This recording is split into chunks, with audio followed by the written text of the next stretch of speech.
So welcome back to my YouTube video everyone. पिछले lecture में हमने एड्स कवर अप कर लिया था। इस लेक्चर में हम कैंसर कवर अप कर लेंगे। तो हमारी इम्यूनिटी हो गई है, एड्स हो गया है, और अब हम करने वाले हैं कैंसर पे डिस्कशन। पूरा एनसीईआरटी बेस्ड, मैंने पूरे एनसीईआरटी का जस्ट एनसीईआरटी लैंग्वेज यहाँ पे as a revision short notes डाल दिए हैं। तो अब जल्दी जल्दी कवर अप करते हैं कैंसर वाला पार्ट भी। तो अब हम कैंसर के बारे में डिस्कशन करेंगे कि कैंसर क्या होता है। हमारा cancer one of the most dreaded disease है ह्यूमन बींग्स की। ठीक है, ह्यूमन बींग की सबसे ज़्यादा ड्रेडेड डिजीज़ में से एक हमारा कैंसर आता है। ठीक है, मेजर कॉज ऑफ डेथ बन चुका है ये हमारा ऑल ओवर द ग्लोब, मतलब ऑल ओवर द वर्ल्ड अगर हम वर्ल्ड लेवल पे बात करें तो। और more than 1 million Indian suffer from cancer. तो एनुअली बता रहा है कि एनुअली 1 मिलियन से ज़्यादा इंडियन सफ़र करते हैं कैंसर से, and a large amount of people even die from it. A large number of people है जिनकी डेथ भी हो रही है कैंसर से।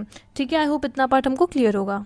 जो हमारा नॉर्मल सेल है उसको हम कैंसर सेल से कैसे डिफ्रेंशिएट करेंगे, सबसे पहले हम उस चीज़ पे फोकस करते हैं। ठीक है, तो अब हम करते हैं normal cell versus cancer cell, कि एक नॉर्मल ह्यूमन जो सेल होता है और जो एक कैंसरस सेल हो जाता है, हम दोनों के बीच में डिफ्रेंशिएट कैसे करते हैं। अब जो हमारी बॉडी में जो सेल ग्रोथ होती है और डिफ्रेंसिएशन होती है वो हाईली कंट्रोल्ड और एक रेगुलेटेड तरीके से होती है। मतलब कोई अनकंट्रोल्ड या कोई अबनॉर्मल ग्रोथ पैटर्न हमारे नॉर्मल बॉडी की सेल्स में देखने को नहीं मिलता है।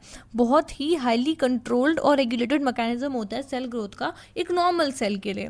ठीक है, जो नॉर्मल सेल है ना, उनके पास एक प्रॉपर्टी होती है गाइस, जिसको हम बोलते हैं कॉन्टैक्ट इनहिबिशन।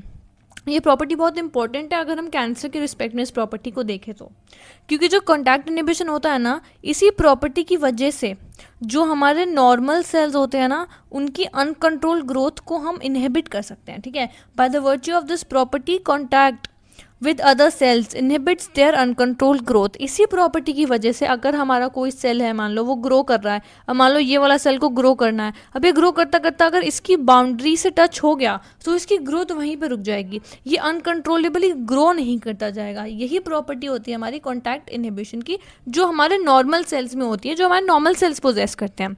पर यहीं अगर हम कैंसर सेल्स की बात करते हैं तो जो हमारे कैंसर सेल्स होते हैं, ठीक है, इनके पास यही कॉन्टैक्ट इनहिबिशन वाली जो एक प्रॉपर्टी होती है नॉर्मल सेल्स की, इनके पास वही प्रॉपर्टी नहीं होती है। कैंसर वाले सेल इन प्रॉपर्टी को लूज आउट कर जाते हैं, और इसी वजह से क्या होता है ना, जो ये कैंसर सेल हो जाते हैं ये रैपिडली ग्रो करने लग जाते हैं। ठीक है, इनका एक रैपिड ग्रोथ पैटर्न हमको देखने को मिलता है, और जिसकी वजह से मास, पूरे ऐसे मास के मास इकट्ठे हो जाते हैं हमारे पास सेल के, जिनको हम ट्यूमर बोलते हैं, या फिर हम इनको ट्यूमर के साथ साथ न्यूप्लास्टिक सेल्स भी बोल सकते हैं। ठीक है, इनको हम ट्यूमर सेल्स भी बोल सकते हैं, और न्यूप्लास्टिक जो हमारी एनसीईआरटी में मेंशन है, हम इनको न्यूप्लास्टिक सेल्स भी बोल सकते हैं।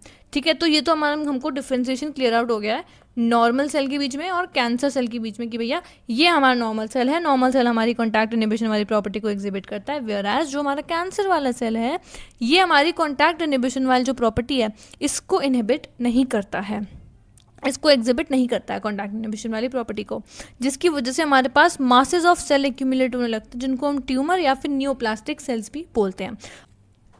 अब हमने ट्यूमर्स के बारे में तो पढ़ लिया है। ठीक है, कि जो हमारे ट्यूमर्स होते हैं ये हमारे rapidly growing masses of cell होते हैं, जिनके पास कॉन्टैक्ट इनहिबिशन वाली प्रॉपर्टी नहीं होती है। ठीक है, अब हम पढ़ते हैं टाइप्स ऑफ ट्यूमर्स। ठीक है, तो अब हमारे पास होते हैं 2 टाइप के ट्यूमर्स। ठीक है, एक होता है हमारे पास बिनाइन ट्यूमर और एक होता है हमारे पास मैलिग्नेंट ट्यूमर।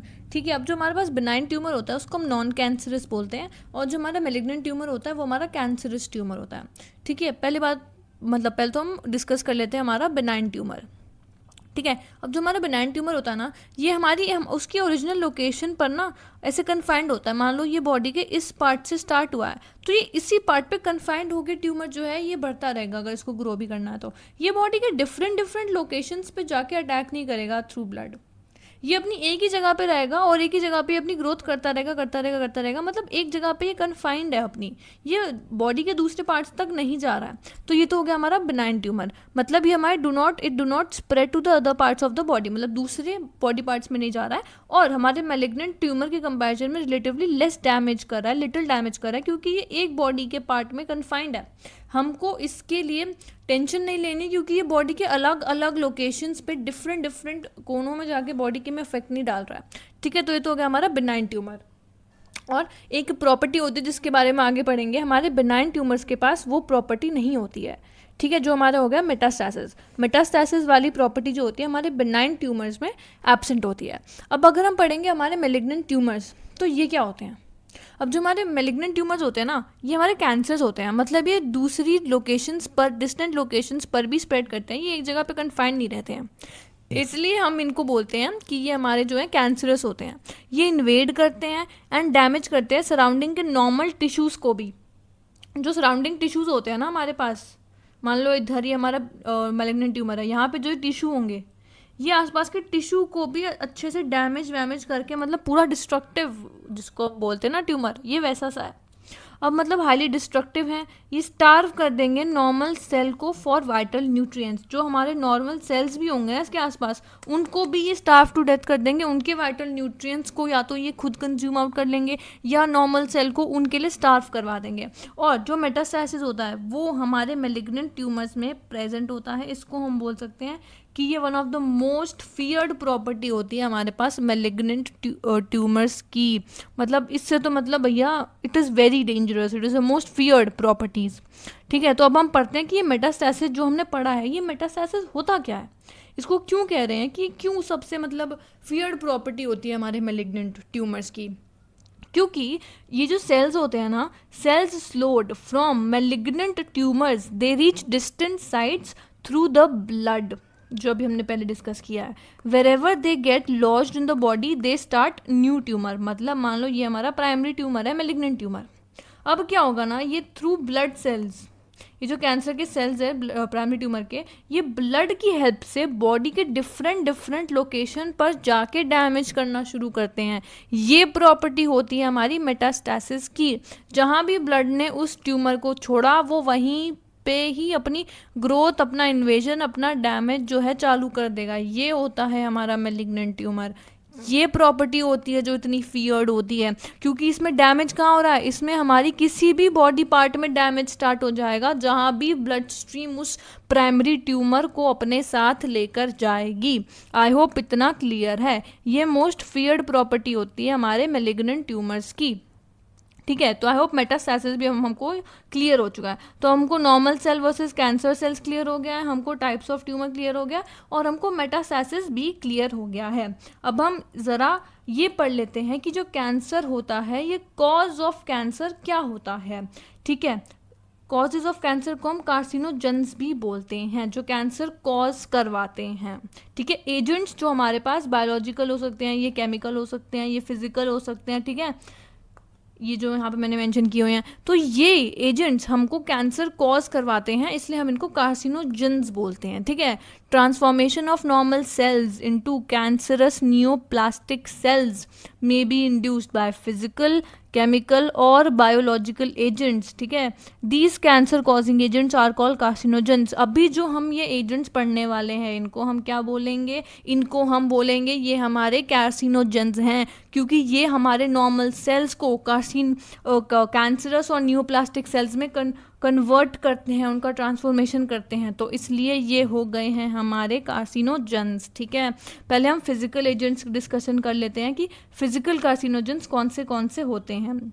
ठीक है, तो ये होते हैं हमारे रेडिएशन बेस्ड फिजिकल एजेंट्स होते हैं, ionizing and non ionizing radiations. Ionizing radiations कौन सी होती हैं, एक्सरेज एंड गामा रेज। जो हमारी आयोनाइजिंग रेडिएशन होती है वो होती है हमारी एक्सरेज और गामा रेज। और जो नॉन आयोनाइजिंग रेडिएशन जो होती हैं, जो हमको कैंसर कॉज कर सकती हैं, वो होती हैं यूवी रेज। ये हमारा डीएनए डैमेज कर सकती हैं, जिससे कि नियोप्लास्टिक मतलब कैंसरस ट्रांसफॉर्मेशन हो सकता है। इसलिए बोलते हैं कि ओजोन लेयर को डैमेज नहीं करना है, वरना जो यूवी रेज हार्मफुल आ रही हैं सन से, उससे भी हमको कैंसर हो सकता है। Even the UV rays can act as carcinogens. ठीक है, अब हम करते हैं हमारे केमिकल एजेंट्स क्या होते हैं। केमिकल एजेंट्स जो केमिकल कार्सिनोजेंस होते हैं हमारे, ये हमारे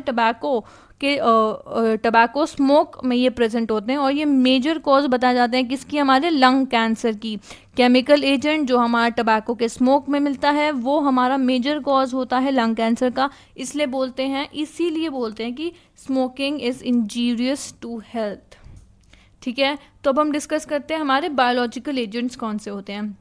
अब जो हमारे बायोलॉजिकल एजेंट्स होते हैं ना, इनको हम ऑन्कोजेनिक वायरस या जीन्स भी बोलते हैं। मतलब इसका क्या मतलब होता है? इसका मतलब ये होता है जो ऑन्कोजेनिक वायरसेस होते हैं हमारे, ये हमारे कैंसर कॉजिंग वायरस होते हैं जिनके अंदर जीन्स होते हैं, जिनको वायरल ऑन्कोजीन्स बोलते हैं। ये वायरस होते हैं जो हमारे कैंसर कॉज कर सकते हैं, और इनके अंदर क्या होता है इनके अंदर हमारे पास जीन्स होते हैं जिनको हम बोल सकते हैं वायरल ऑन्कोजीन्स। तो ये तो हो गए हमारे ऑन्कोजेनिक वायरसेस। अब हम पढ़ते हैं सेलुलर ऑन्कोजीन्स। जो ये हमारे कैंसर कॉजिंग वायरस में जीन्स होते हैं ना, उनको हम ऑन्कोजीन्स बोलते हैं, वायरल ऑन्कोजीन्स। तो अब हम पढ़ते हैं हमारे कि सेलुलर ऑन्कोजीन्स क्या होते हैं। अब several genes are called cellular oncogenes, मतलब सी ऑन्क भी हम उनको बोलते हैं, या फिर हम उनको प्रोटो ऑन्कोजीन्स भी बोलते हैं। ठीक है, अब ये क्या होते हैं हमारे, ये वो हमारे पास ऑन्कोजीन्स होते हैं जो हमको नॉर्मल सेल्स में मिलते हैं।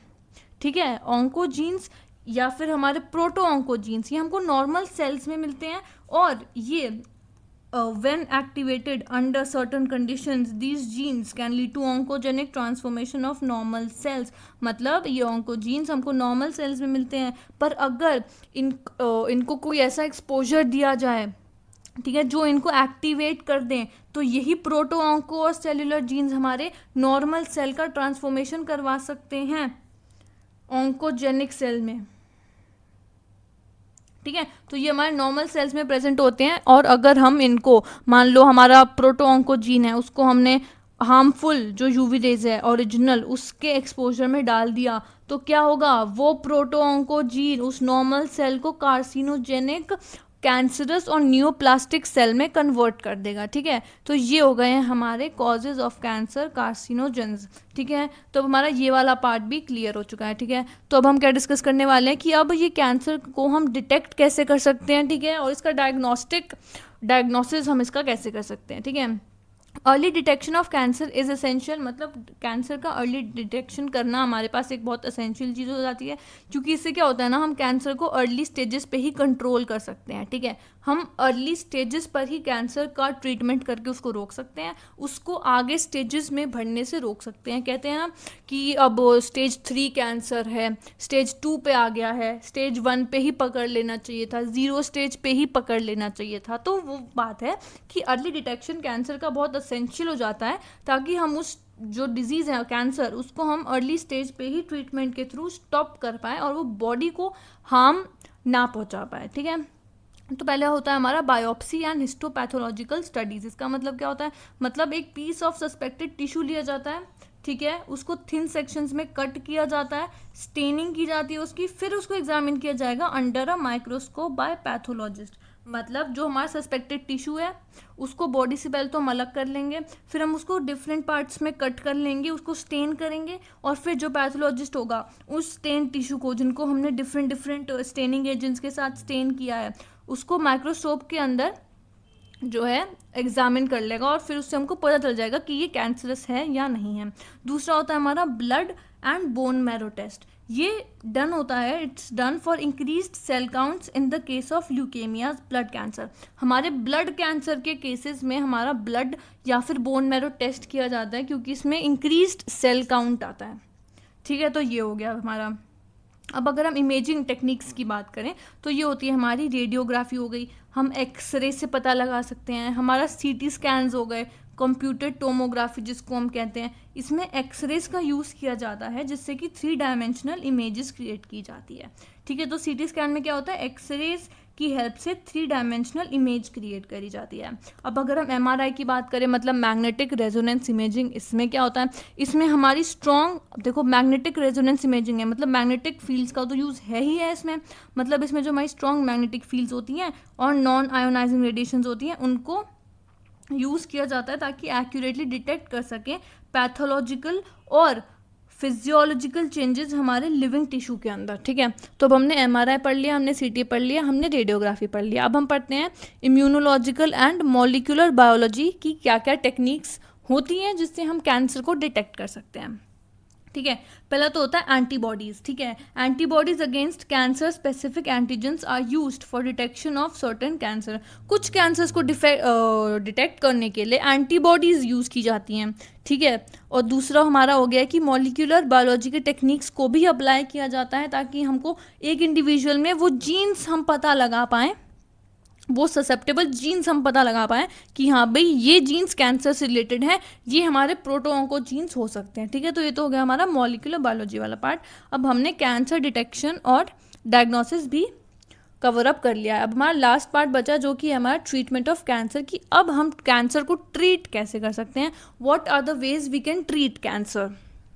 ठीक है, तो इसमें हमारा होता है कॉमन क्लिनिकल अप्रोचेस फॉलो की जाती है फॉर ट्रीटिंग कैंसर। अब उसको भी हम डिस्कस कर लेते हैं। पहला तो होता है हमारा सर्जिकल मेथड। हम सर्जरी के थ्रू, अगर हमको मान लो कोई एक एरिया कन्फाइंड है, जैसे हमारा बिनाइन ट्यूमर है, हमको वो एक जगह पे, वैसे बिनाइन तो होता नहीं है, मान लो मेलिग्नेंट हमको कहीं ट्यूमर मिला है पर अभी हमको वो लोकलाइज दिख रहा है, अभी उसमें इतना ज़्यादा एक्सटेंसिव लेवल पे मेटास्टैसिस नहीं हो रहा है, तो हम उस लोकलाइज ट्यूमर को फिजिकल सर्जरी करके वहाँ से कट आउट कर लेंगे। तो एक रिमूवल हो गया हमारे पास। एक हमारी रेडिएशन थेरेपी होती है जिसको हम रेडियोथेरेपी कहते हैं। इसमें क्या होता है, इसमें जो ट्यूमर सेल्स है इनको इरेडिकेट किया जाता है लीथली। ठीक है, by taking proper care of avoiding damage की। ठीक है, इसमें ना क्या होता है, रेडिएशन थेरेपी में हमारा ये होता है कि जो हमारे सेल्स हैं उनको इरेडिकेट किया जाता है रेडियोथेरेपी की हेल्प से, और इस बात का खास ध्यान रखा जाता है कि उसके सराउंडिंग जो हमारे नॉर्मल हेल्दी सेल्स हैं उनको कोई नुकसान ना हो। ठीक है, वो सेल हमारे हेल्दी के हेल्दी रहे,